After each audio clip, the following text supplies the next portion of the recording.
ANDE Sindicato Nacional. 40 anos escrevendo uma história de luta.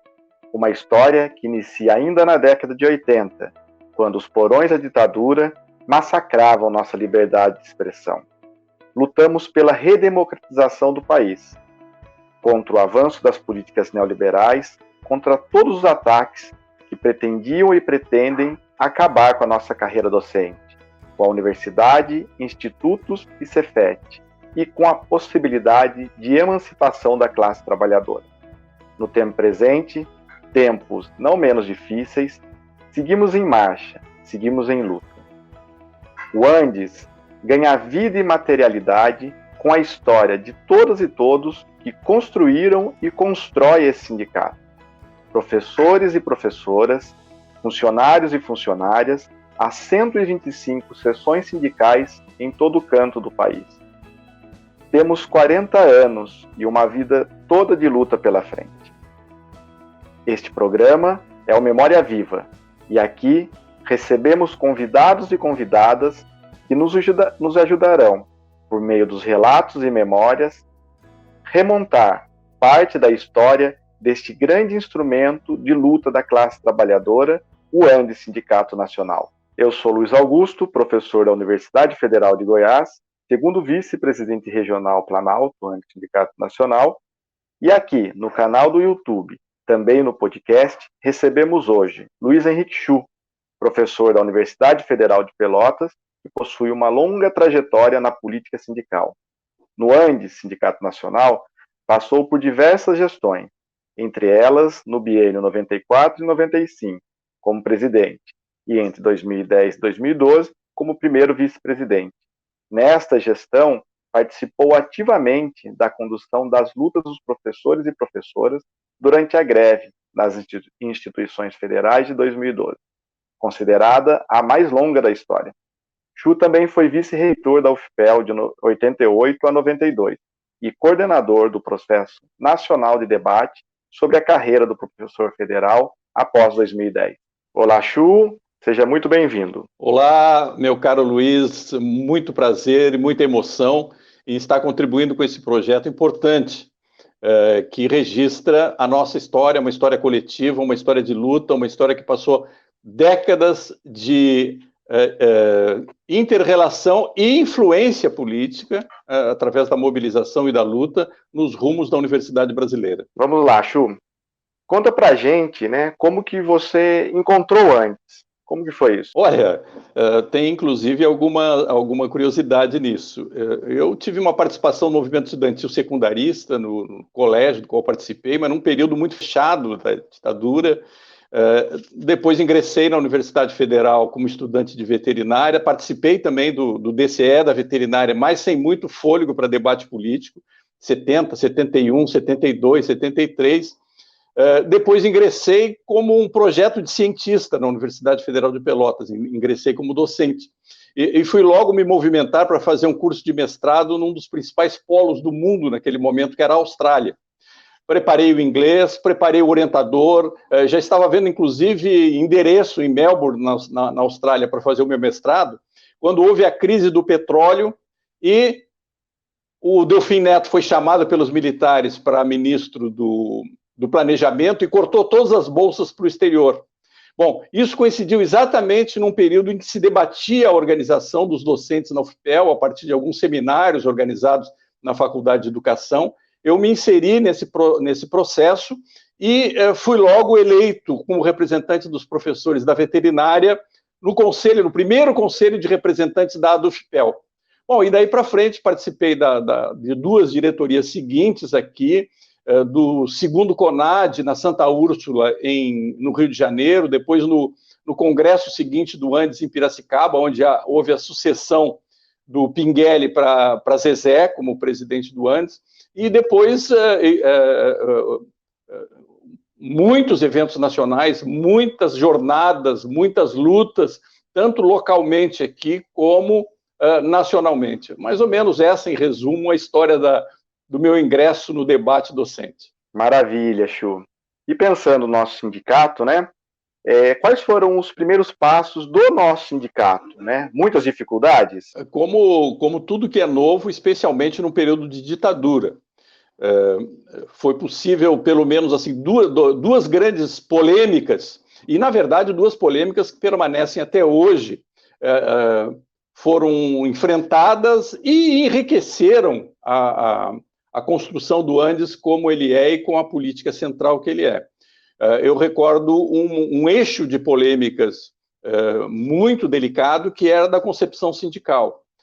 Nós tínhamos, naquele momento, ainda um peso muito grande, a presença no debate de setores políticos, da organização de trabalhadores, que tinham um certo vício naquele sindicalismo de Estado, naquele sindicalismo vertical, confederativo, que vivia do imposto sindical e não queria abrir mão dessa ideia de uma confederação, e o setor que foi majoritário em relação à concepção sindical, que propugnava o novo sindicalismo, um sindicalismo horizontal, que rejeitava o imposto sindical, onde o sindicalizado se organizava por local de trabalho, mas tinha uma participação direta, renovadora, sempre renovadora, nos rumos gerais do movimento. E resultou nessa posição do Andes, que o sindicalizado é sindicalizado pela sua seção sindical ao Andes, sustenta a sua organização com a contribuição espontânea através da mensalidade, e tem participação direta na decisão dos rumos do sindicato, porque pode ser eleito como delegado aos congressos e CONADES, especialmente aos congressos que definem o rumo. A outra grande polêmica, que também é uma polêmica que ainda persiste, é o conceito de universidade pública que estaríamos defendendo. Havia uma representação importante naquele momento de setores do Andes que vinham de universidades privadas, e havia uma polêmica de como resolver essa questão. Uma premissa firme de defesa da universidade pública, mas, ao mesmo tempo, com grupos importantes de professores, nossos sindicalizados, que eram professores de universidades privadas. Bom, de certa forma, essa polêmica foi resolvida a partir de um grande seminário que ocorreu concomitantemente ao CONADE da Santa Úrsula, eu creio que em 1983, foi criado um grupo de trabalho que envolvia, inclusive, Aloysio Mercadante, naquela época, Wolfgang Leomar, o pessoal da PUC do Rio de Janeiro, o pessoal da PUC de São Paulo, companheiros professores aqui da Unicinos, e, no final, um congresso do Andes aprovou a chamada política de transição, que reafirmou a defesa da universidade pública, mas apontava uma via de transição para manter aquela perspectiva de defesa da carreira docente, carreira única, direitos trabalhistas, liberdade de cátedra, mesmo nas universidades que não fossem públicas, naquele momento, como regime de transição. Veja como rebatem esses dois pontos polêmicos até hoje, quando se constitui uma oposição ao Andes Sindicato Nacional em termos de concepção sindical, e se organiza no PROIFES através de uma federação, que é exatamente o conceito combatido, ou que foi superado na época da criação, e uma federação verticalizada, uma federação que funciona muito através de mecanismos de consulta online, etc. E do ponto de vista da defesa dos recursos públicos para a universidade pública, vimos essa polêmica voltar novamente na discussão do último Plano Nacional de Educação, quando os setores flexibilizaram a posição daqueles 10% de recursos para a educação pública, abrindo brecha, abrindo margem para que setores privados possam abocanhar recursos públicos destinados à educação. Então, foram as duas, que eu lembro, assim, as duas grandes polêmicas estruturantes da organização do Andes, são conceituais, uma do ponto de vista organizativo e outra do ponto de vista do projeto de universidade pública no país, que, de certa forma, reverberam até hoje. Bom, pensando aí, Chu, agora, né, as lutas mais gerais no cenário nacional, né, qual a importância que você destacaria aí, né, qual a importância do Andes, né, para a história, né, de luta do Brasil, né? E dessas lutas, qual que você destacaria aí? Nós vivemos um período bastante conflituado, concomitante aos 40 anos do Andes Sindicato Nacional, apesar de algumas aparentes estabilidades em relação a um ou outro governo. Porém, o enfrentamento central, tanto em termos da inserção do movimento docente na luta geral dos trabalhadores, como na disputa de um projeto para a Universidade Brasileira, e neste projeto uma caracterização do trabalho docente, do que deveria ser o trabalho docente, os desafios sempre foram imensos.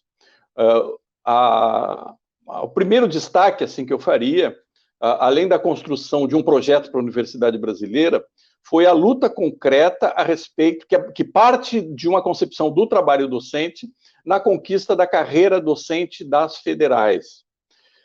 Nós vivíamos um período, no início dos anos 80, em que ainda a ditadura militar trabalhava na perspectiva, ainda como reverberando o acordo MEC-USAID, de uma dispersão das universidades federais.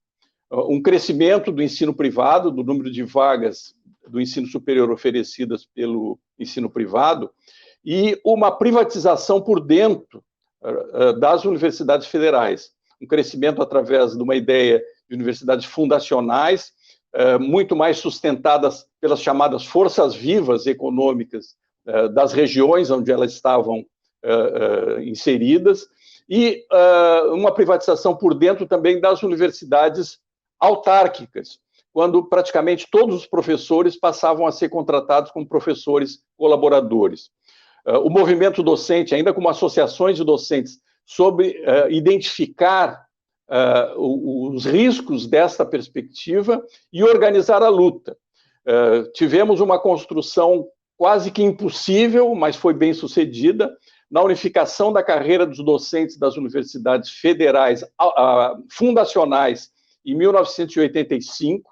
A maior parte dessas universidades não tinham nem carreira docente, os docentes eram contratados por CLT, ao livre arbítrio das reitorias, definidas na época pela ditadura, e ainda assim conseguimos uma unificação de carreira com uma lei nacional em 1985, que foi o estopim de um movimento muito mais forte, que desembocou já dentro da Constituinte Nacional, unificando a carreira docente, tanto autarquias como fundações.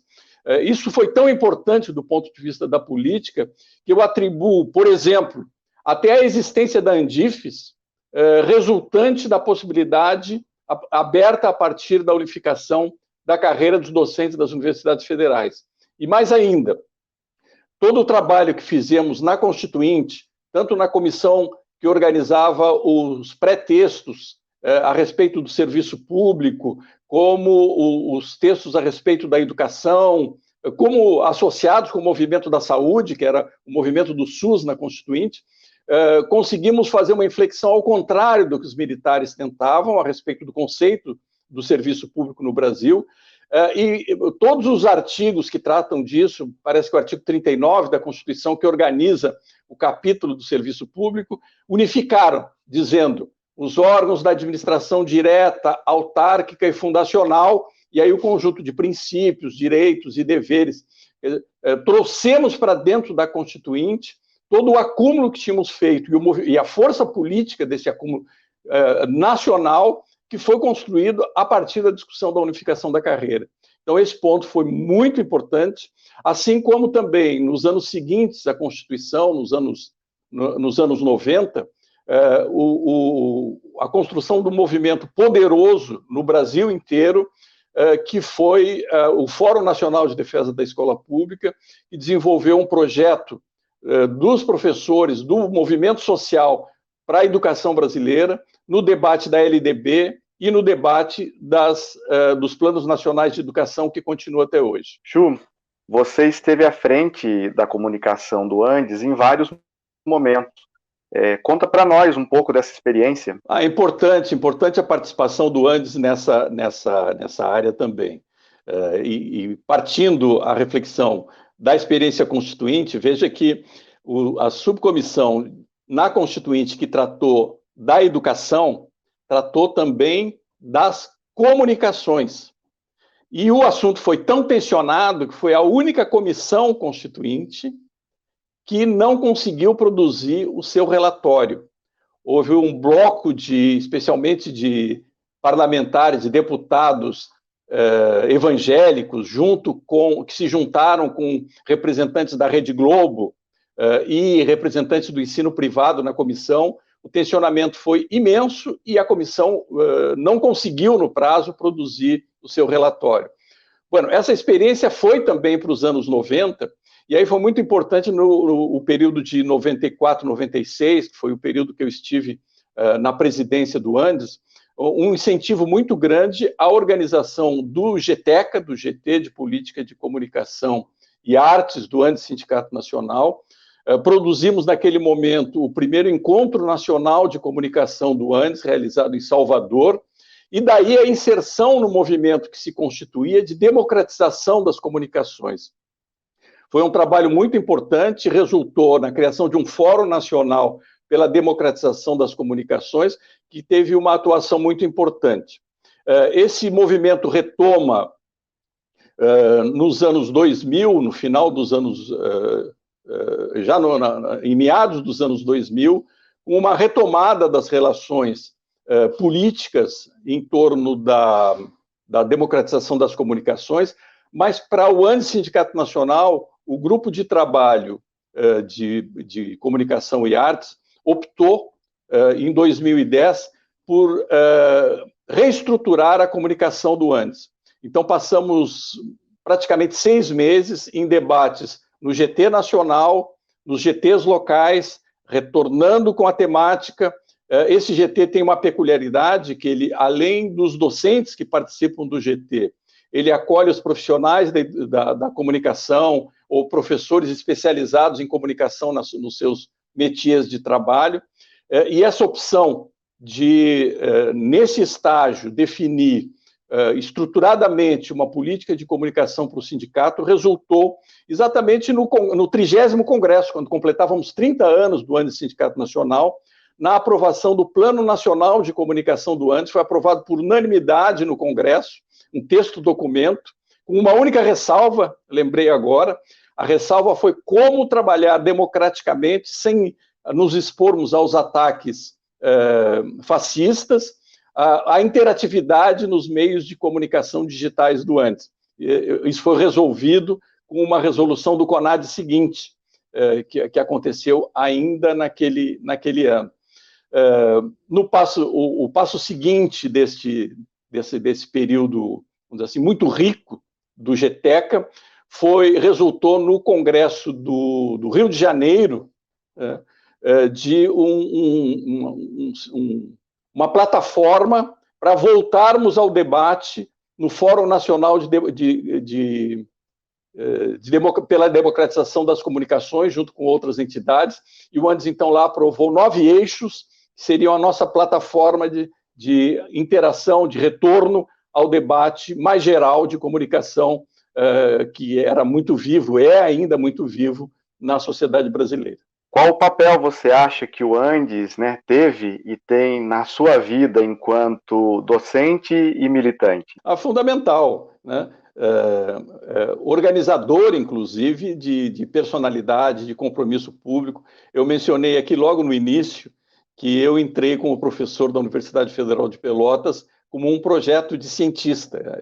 Entrei num dos principais núcleos de pesquisa sobre reprodução animal que existia na época no Brasil.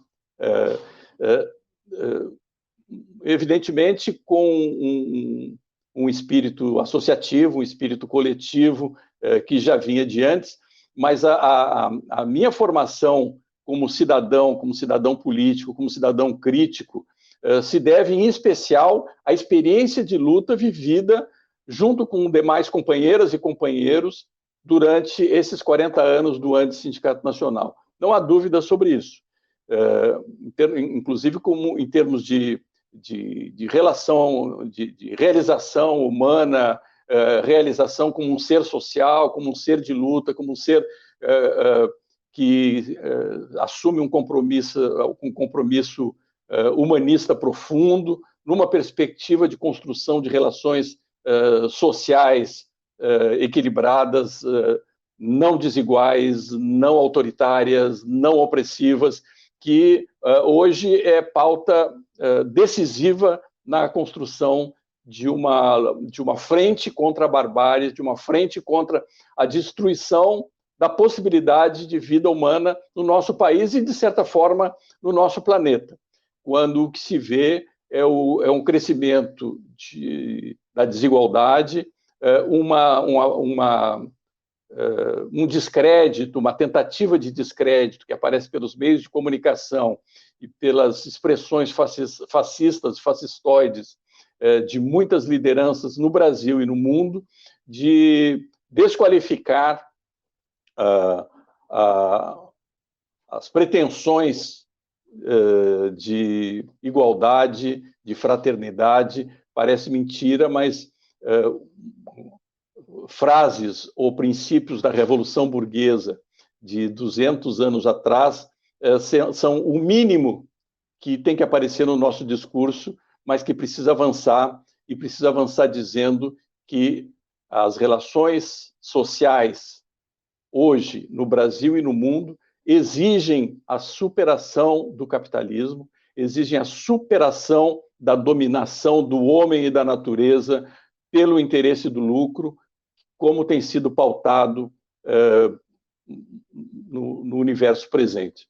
É pela construção de relações sociais, políticas e econômicas na perspectiva do socialismo que nós podemos buscar a superação do estágio atual muito grave em que se encontra a nossa humanidade. Sim, sim. Chu, e caminhando aqui para os finalmentes, qual a sua mensagem, né, para todos aqueles e aquelas que estão iniciando essa caminhada aí de construção do Andes Sindicato Nacional? Apesar de todas as forças contrárias, apesar de que muitas vezes quem está na base organizando as sessões sindicais tem uma tentação à desesperança, há um discurso de que os novos professores estão excessivamente empapados pela sociabilidade do capital, pelo imediatismo, pelos conceitos pós-modernos de individualidade ou individualismo no seu cotidiano presente e ponto final.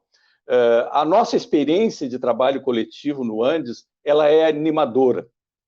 Eu lembro, por exemplo, na grande greve, que já foi citada aqui, na grande greve de 2010, 2012, que veio no bojo do debate a respeito do trabalho docente, da universidade que queremos e da defesa da carreira docente, havia uma desconfiança de alguns de que esse novo perfil dos docentes, chamados novos doutores, não teria elan, não teria disposição, não teria predisposição para um grande movimento de luta.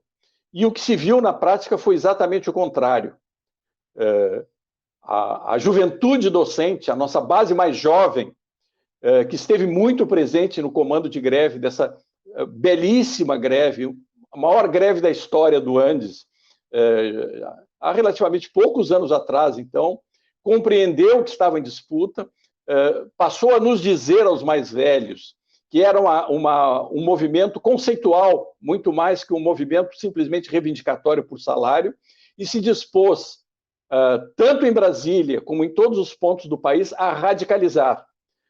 A disponibilidade dos chamados novos docentes a construir esse movimento e radicalizar esse movimento, para mim, continua sendo o grande estímulo, assim, investir na nossa organização de base, investir no conceito de organização sindical que foi tão duramente forjado pela experiência do Andes de 40 anos para cá, e sim, defender que o espaço da educação pública, o espaço da universidade pública, ele pode ser compreendido pela nossa base e pelo conjunto da sociedade, que então, compreendendo, vai à rua e luta por ela. Esse é um momento, apesar da defesa da vida como prioridade, apesar das ameaças da pandemia, é um momento de chamada à retomada das ruas. não será por nenhuma via institucional que nós conseguiremos superar esse retrocesso que nós estamos vendo na organização institucional e na barbárie que se impõe à vida do povo brasileiro. Será pela organização de base, pela consciência do que está em jogo e pela força política na rua. Certamente, o movimento de luta pela carreira docente de 2010 a 2012 é um bom ânimo para nós termos coragem, termos persistência e considerarmos que sim, a nossa categoria é capaz de compreender o que está em jogo, é capaz de vir à luta por conceitos associados com os seus direitos e estão associados, além dos limites da universidade, pela compreensão de que esta será uma luta classista ou está fadada à derrota.